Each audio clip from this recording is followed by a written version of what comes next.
Jamilah, nah. Subscribe itu gratis loh, dadah.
Assalamualaikum warahmatullahi wabarakatuh. Hai anak-anak, ketemu lagi sama Bu Lina. Nah, minggu ini kita masih belajar tentang tema binatang. Subtemanya adalah binatang reptil. Minggu ini kita membahas tentang ular. Nah, di sampingnya Bu Lina sudah ada Kak Dea. Halo semuanya. Kak Dea itu mahasiswi sastra Prancis di Universitas Brawijaya Malang. Kak Dea ini adalah pecinta binatang reptil. di rumahnya Kak Ade ya ada yang namanya ular. Ularnya namanya apa ya Kak Dea? Ular piton. Ular piton. Nah, seperti apa ya ular piton itu? Yuk kita langsung lihat ular pitonnya Kak Dea. Nah anak-anak, di belakangnya Bu Lina ini udah ada ularnya Kak Dea. Yuk kita tanya-tanya Kak Dea gimana yo? Kok Kak Dea berani ya kok merawat ular tuh, apa nggak takut ya? Oh ya Kak Dea, nggak takut toh kalau melihara ular ini Kak? Enggak, dari kecil sudah melihara. Oh suka sama ular ya? Perawatannya nggak susah kok Kak? Sebenarnya enggak, asal cuman menjaga kebersihan kandang sama tepat waktu memberi makan. Seperti itu. Terus? Suka dimandikan juga Kak? Iya, dimandikan supaya bersih, tidak ada kotoran, tidak ada kuman. Dibersihkannya biasanya kalau setelah makan, kalau dia sudah mengeluarkan kotoran, nanti dibersihkan biar kandangnya tetap bersih. Oh seperti itu. Terus makannya sendiri tuh apa ya Kak? Makannya biasanya dikasih ayam mentah. Oh ayam mentah. Iya, Ini sudah jinak ya Kak? iya. Ini ya udah dari kecil aku pelihara, jadi dari kecil udah terbiasa sama manusia. Oh, kalau misalnya Bu Lina yang mendekat atau bukan tuh apa nggak bahaya Kak? Nggak apa. Oh gitu. Kalau dia tidak posisi lapar, nggak apa-apa. Oh seperti itu. Oh ya Kak Dia, ular pitonnya namanya siapa ya? Namanya Elo.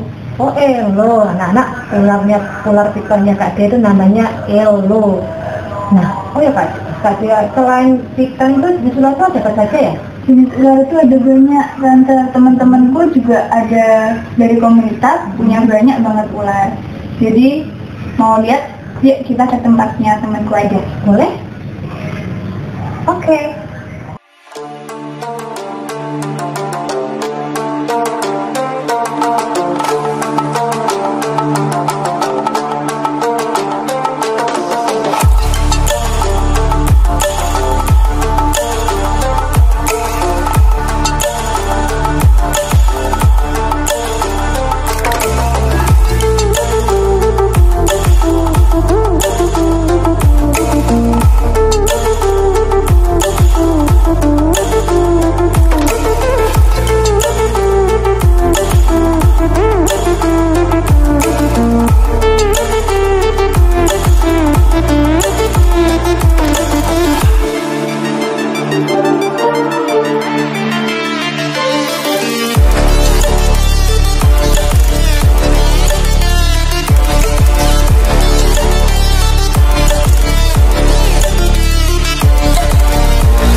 Nah, kita udah ada di tempat teman-teman komunitas reptil nih. Kalian udah ada 2 ular juga di sini.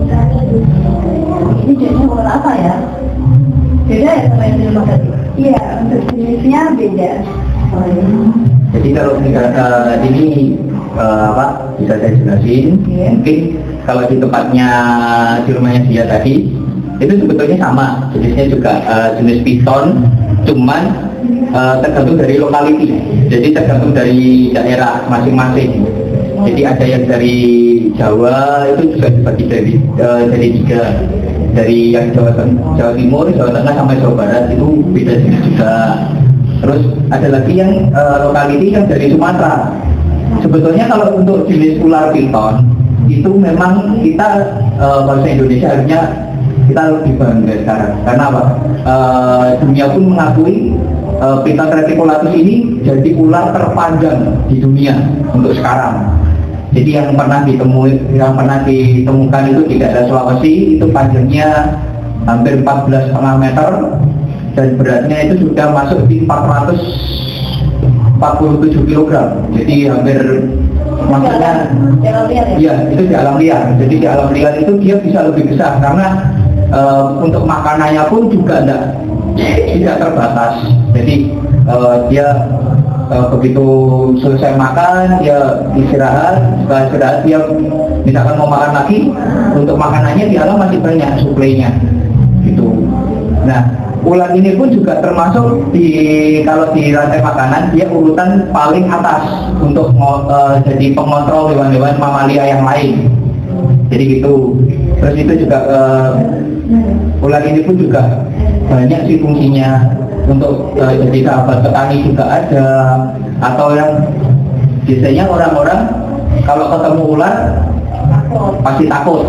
Nah, takutnya itu karena satu mungkin baru pertama kali ketemu atau pernah mengalami sebuah traumatik biasanya gitu.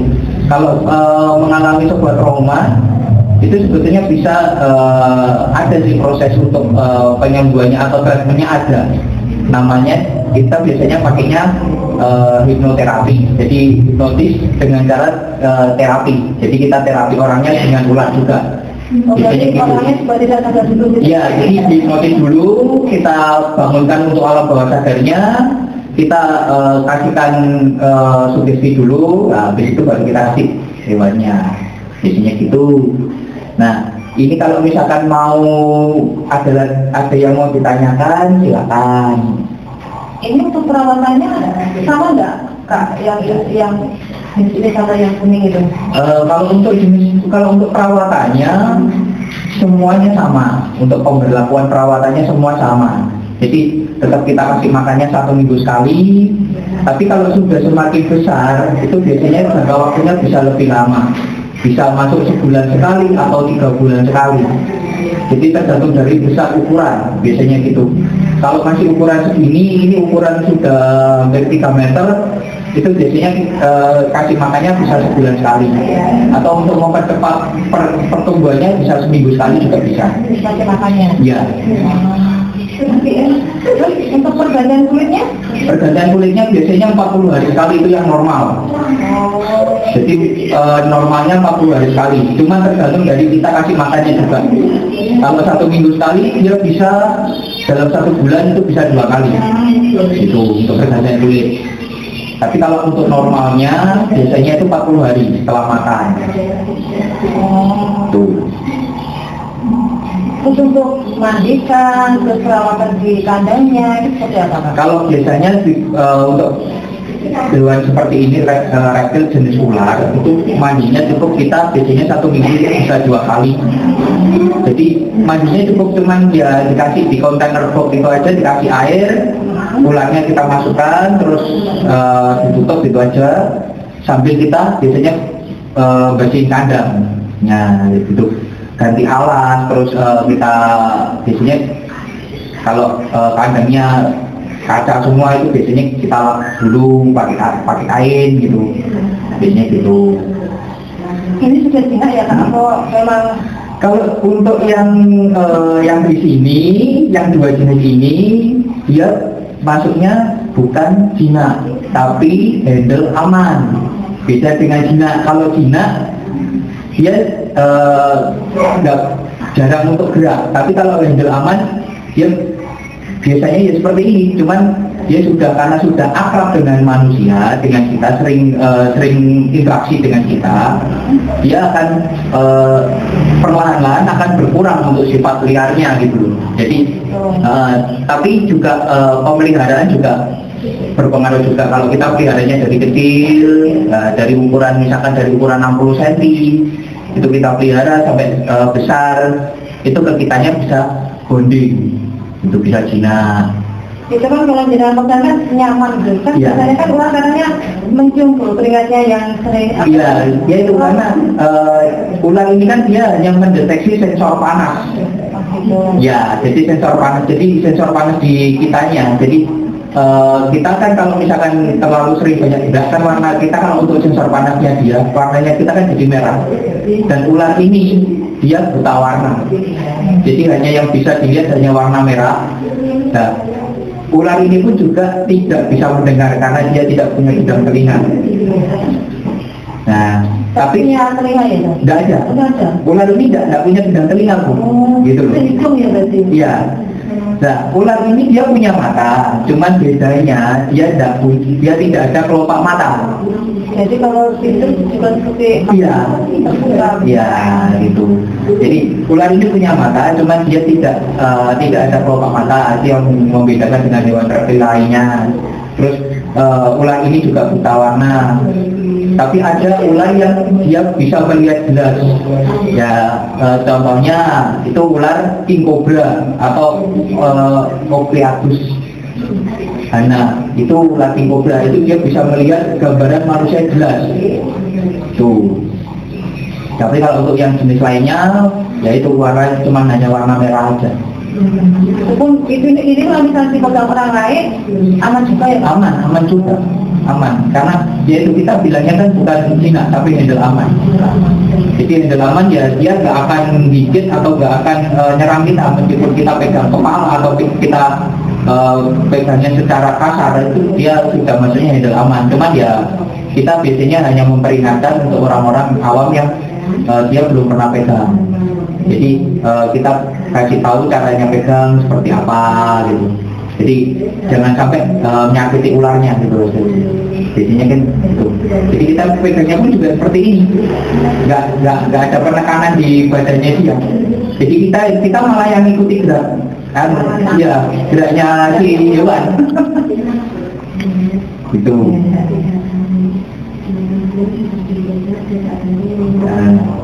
Aku pengen pegang, tapi kok ya kok?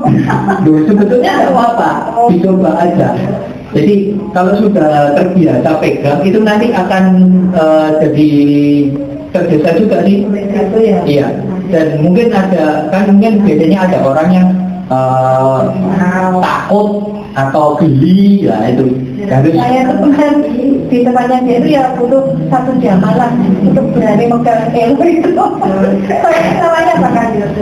Kalau ini sih maksudnya sih kalau ini biasanya dari teman-teman jarang banget dikasih nama.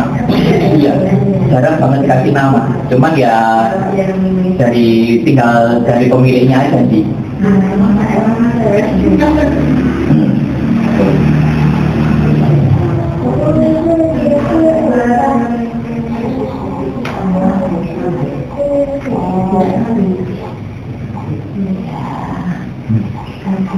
Nah, ini ada yang bisa, ini ada yang untuk pembeda. Jadi kalau untuk yang normal itu matanya tidak warna merah, tapi kalau yang albino itu warna matanya merah. Nah, sudah di matanya. Iya, ini yang jenis albino, jadi dia matanya kan beda. Jadi kalau yang jenis normal ini kan dia cuma hanya coklat sama hitam. Kalau ini kan cenderung mengarahnya kan ke merah. Ini kan bisa dilihat. Nah ini warnanya kan ada merahnya ini. Ini jenis albino. Jadi ular itu dibagi sebetulnya ada 3 jenis. Jenis albino, jenis normal, sama yang sudah hasil kawin silang. Nah, Kalau hasil kawin silang biasanya bisa sampai dia bisa bawa 3 sampai 4 gen biasanya gitu. Iya, jadi misalkan kayak tadi yang ini saya mau sampaikan aja, misalkan saya punya ular piton jenisnya normal seperti ini. Nah, saya punya lagi yang betina tapi albino seperti ini. Bisa dikawin silangkan, bisa. Tapi hasilnya nanti belum tentu. Dari 100% itu biasanya ada 50% itu dia bisa albino, yang 25% itu normal tapi dia bawa gen albino, yang 25% itu biasanya normal tanpa gen albino, biasanya gitu.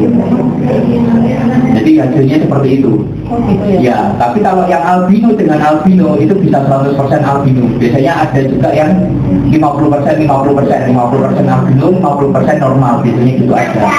Tergantung dari kita kawin silang perkawinannya seperti apa. Nanti kapan-kapan kalau ini untuk anak-anak aman juga ya Kak? Aman.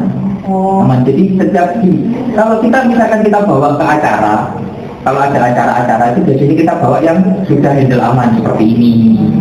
Jadi kita nggak akan mungkin bawa jenis ular yang masih karakter alamnya, jadi masih ada karakter liarnya enggak.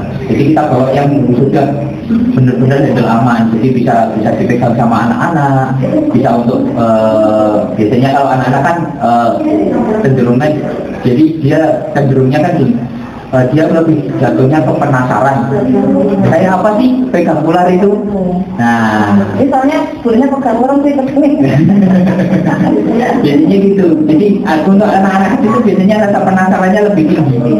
Nah, makanya itu biasanya kita bawa yang handle aman seperti ini. Kita bawa yang warnanya juga tidak terlalu menyeramkan, biasanya gitu. Terima kasih Kak, ini penjelasannya begitu panjang lebar. Nanti kapan-kapan kita undang ke STK Kadiamacan sih. Mawon. Nah, dan Fatir. Nanti Kak Yun, Kak Dea, tim dari mana nih? Namanya Grem. Ya, Kolorapil Maju. Kolorapil Maju akan datang ke STK kita. Sampai ketemu nanti. Ya, dan terima kasih. Dadah. Untuk minggu ini, apa saja ya yang harus anak-anak kerjakan? Untuk tugas pertama, Lina meminta anak-anak membuat apa ini? Bentuk apa ini? Iya, bentuk ular. Melipat bentuk ular. Bahannya apa saja ya? HVS warna, kita ambil separuh anak-anak. Kemudian, dipotong lagi menjadi 2 bagian. Setelah itu, dilipat jadi 2 kedua-duanya. Seperti membuat lipat lilin kemarin, melipat lilin waktu tema api.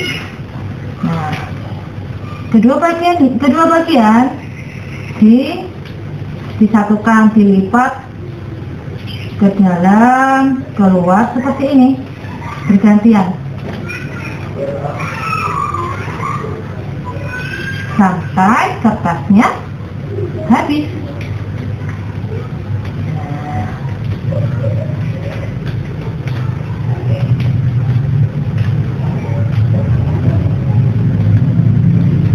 Jadinya seperti ini. Kemudian anak-anak membuat bagian kepala, dilipat membentuk seperti ini, ditempel di kertas.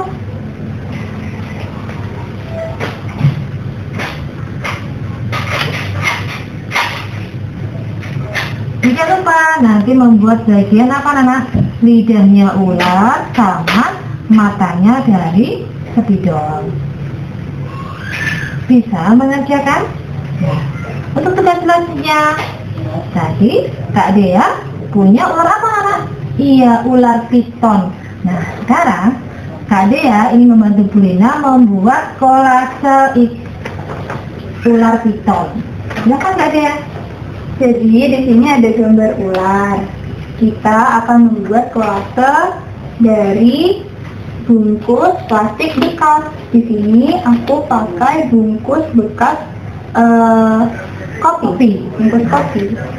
Bungkus kopi ini lalu dipotong melingkar kecil-kecil seperti ini. Lalu setelah itu ditempel di gambarnya. Pakai kapsul ya Kak Dea? Iya, pakai lem kapsul. Soalnya bahannya dari plastik anak-anak, biar merekat. Kalau pakai lem kertas tidak akan nempel.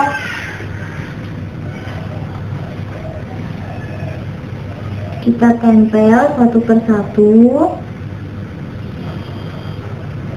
Lalu jangan lupa untuk diwarnai juga Bagian badan yang nggak tertutup sama bungkus kopinya. Terus nanti kalau sudah selesai, hasilnya akan seperti ini. Cantik ya Kak Dea? Bagus kan? Bisa mengerjakan? Nah, untuk tugas selanjutnya, Bu Lina meminta anak-anak untuk menghafalkan doa berlindung dari makhluk jahat. Doanya seperti apa? Bismillahirrahmanirrahim. A'udzu bikalimatillahit tamati min syarri ma khalaq, yang artinya aku berlindung dengan menyebut kalimat-kalimat Allah yang maha sempurna dari segala kejahatan dan apa yang telah diciptakannya. Amin. Nah, untuk tugas selanjutnya, Lina meminta anak-anak untuk menghafalkan lagu. Nah, spesial untuk kali ini lagunya ada musiknya Lala, akan diperagakan sama Kak Dea. Silakan Kak Dea. Lagunya berjudul Ular Naga Panjangnya. Anak tidukan ya. Dengarkan ya. Ular naga panjangnya bukan kepala, menjalar-jalar selalu kian kemari. Umpan yang lezat itulah yang dicari. Ini dialah yang tergelakan. Mungkin sekali lagi Kak. Oke. Ular naga panjangnya bukan kepala, menjalar-jalar selalu kian kemari. Umpan yang lezat itulah yang dicari. Ini dialah yang tergelakan. Oke, terima kasih Kak Dea. Nah, anak-anak pengen bisa belajar gitar nggak sama Kak Dea? Nah, nanti kapan-kapan anak-anak diajak main ke sini ya. Itu tadi tugas-tugas yang harus anak-anak selesaikan untuk minggu ini. Tidak lupa, Bu Lina dan Kak Dea selalu mengingatkan anak-anak jaga kesehatan dan tetap semangat untuk belajarnya. Sekolah di mana? Di TK Gajah Mada. Wassalamualaikum warahmatullahi wabarakatuh.